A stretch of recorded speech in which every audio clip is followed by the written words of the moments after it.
Karena masalah yang kita hadapi tidak hanya bagaimana menyelesaikan peristiwa-peristiwa yang memprihatinkan, tetapi pada saat yang sama RMI diberi amanah bagaimana mewujudkan pesantren yang tidak hanya aman dan nyaman bagi santri, tetapi pesantren yang berkembang maju, di satu sisi tetap mengakar dalam tradisi kepesantrenannya, tetapi di sisi yang lain berkembang relevan sesuai dengan dinamika sosial.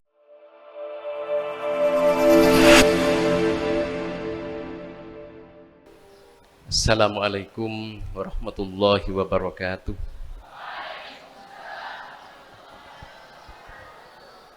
Alhamdulillah wassalatu wassalamu ala rasulillah wa alihi wa ashabihi wa mawalah amma ba'du.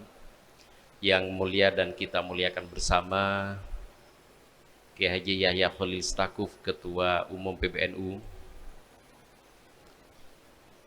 Kiai Haji Miftah Fakih, Ketua PBNU Bidang OKK, yang kami muliakan pengasuh Pondok Pesantren Darul Ilmi Kiai Haji Himron Mahmud serta Bunyai, para pengasuh pesantren, para kiai, khadimu Jamiyatin Nahdlatul Ulama di semua tingkatan, pengurus wilayah maupun cabang, yang kami hormati bapak-bapak dari pejabat pemerintahan, dari Pemprov, kemudian dari Bapak Kepolisian, anak-anak santri yang saya banggakan. Alhamdulillah siang ini kita bisa bersilaturahim dalam satu agenda penting dan strategis, doa bersama dalam ikhtiar untuk mewujudkan pesantren aman.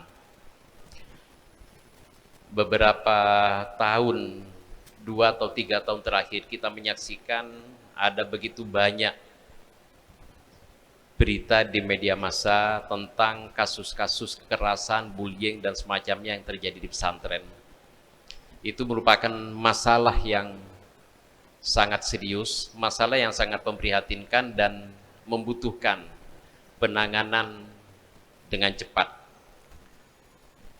PBNU telah membentuk Saka Pesantren, Satuan Tugas Anti Kekerasan di Pesantren, untuk menangani kasus-kasus yang terjadi secara sporadis. Tetapi pada saat yang sama, Gus Yahya telah memberi amanah kepada RMI untuk mewujudkan program-program strategis mencegah berulangnya masalah-masalah ini dalam jangka panjang. Ini merupakan pekerjaan yang tidak mudah, pekerjaan yang harus melibatkan semua pihak, terutama para pengasuh pesantren, bapak-bapak dari pemerintahan, khususnya Kementerian Agama, dan semua pihak yang terkait, termasuk dan tercakup di dalam ekosistem pondok pesantren.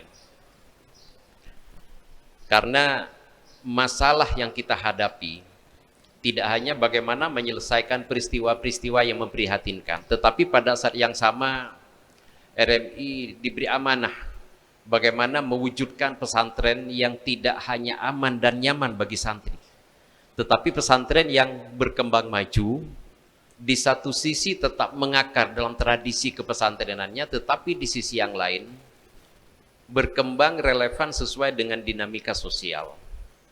Karena itu RMI PBNU telah merumuskan program transformasi pesantren yang diharapkan dalam jangka panjang bisa mencegah terjadinya masalah-masalah yang memprihatinkan, dan pada saat yang sama bisa mendorong pesantren berkembang maju relevan dengan tuntutan dinamika global. Yang pertama di situ yang telah diputuskan dalam berbagai musyawarah, halakoh, dan workshop di lingkungan RMI, baik dengan pihak ketiga seperti Universitas Islam Negeri maupun dengan Kementerian Agama. Yang pertama adalah program transformasi pengasuhan.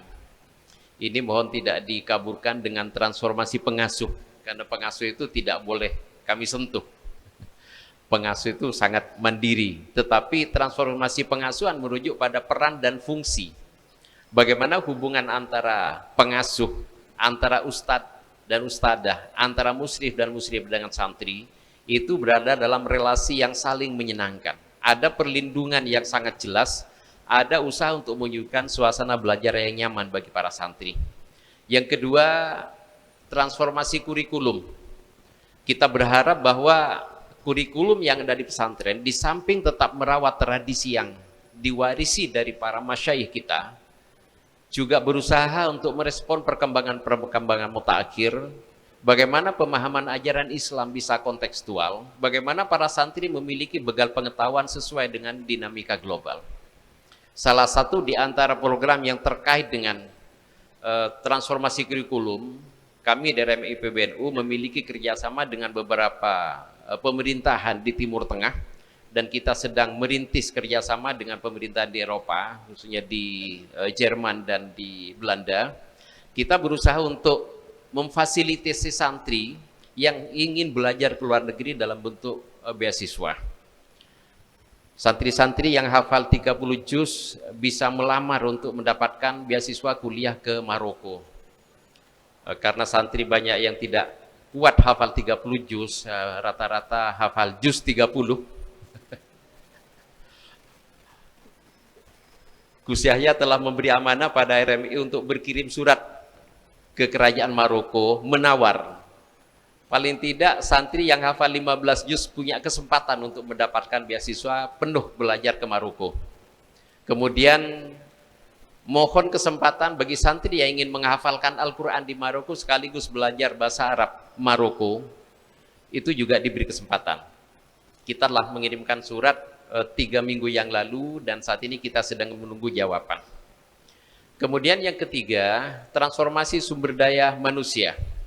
Kita berharap ketika pesantren berkembang secara kurikuler, itu pasti akan membutuhkan daya dukung sumber daya manusia agar program yang baik bisa dilaksanakan dengan baik oleh para guru, musyrif dan musyrifah dan semua pihak yang terkait dengan kemajuan pesantren. Kemudian yang keempat, transformasi kelembagaan, ini sangat terkait dengan transformasi tata kelola. Dan terakhir, transformasi infrastruktur.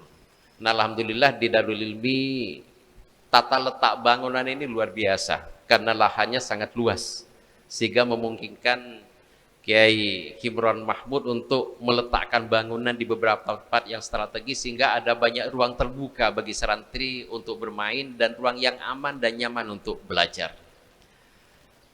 Secara khusus dalam kesempatan kali ini saya ingin menyampaikan laporan kepada Kiai Yahya Stakuf bahwa dalam setiap kunjungan ke pesantren, kegiatan doa bersama pesantrenku aman, kami selalu melaksanakan kegiatan-kegiatan training bagi musyrif dan musyrifah, halakoh pengasuh pesantren, dan di beberapa tempat kita juga melaksanakan pendidikan kegiatan tarbiyah jinsiyah.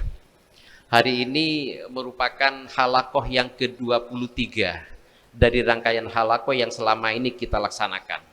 Besok kami akan berhalakoh di Malang dan lusa insya Allah kita akan melanjutkan halakoh di Bengkulu. Mohon doa para kiai, adik-adik santri, mudah-mudahan semua yang kita ikhtiarkan mendapatkan hidayah dan ma'unah dari Allah Subhanahu wa Ta'ala, agar ikhtiar mewujudkan pesantren yang maju tanpa kehilangan karakter kepesantrennya bisa kita laksanakan dengan baik, semua untuk kemajuan pesantren, untuk kemajuan bangsa kita. Demikian yang bisa kami sampaikan. Jika ada hal-hal yang kurang berkenan, mohon maaf yang tiada terhingga. Wallahu muwaffiq ila aqwamit thoriq. Wassalamualaikum warahmatullahi wabarakatuh.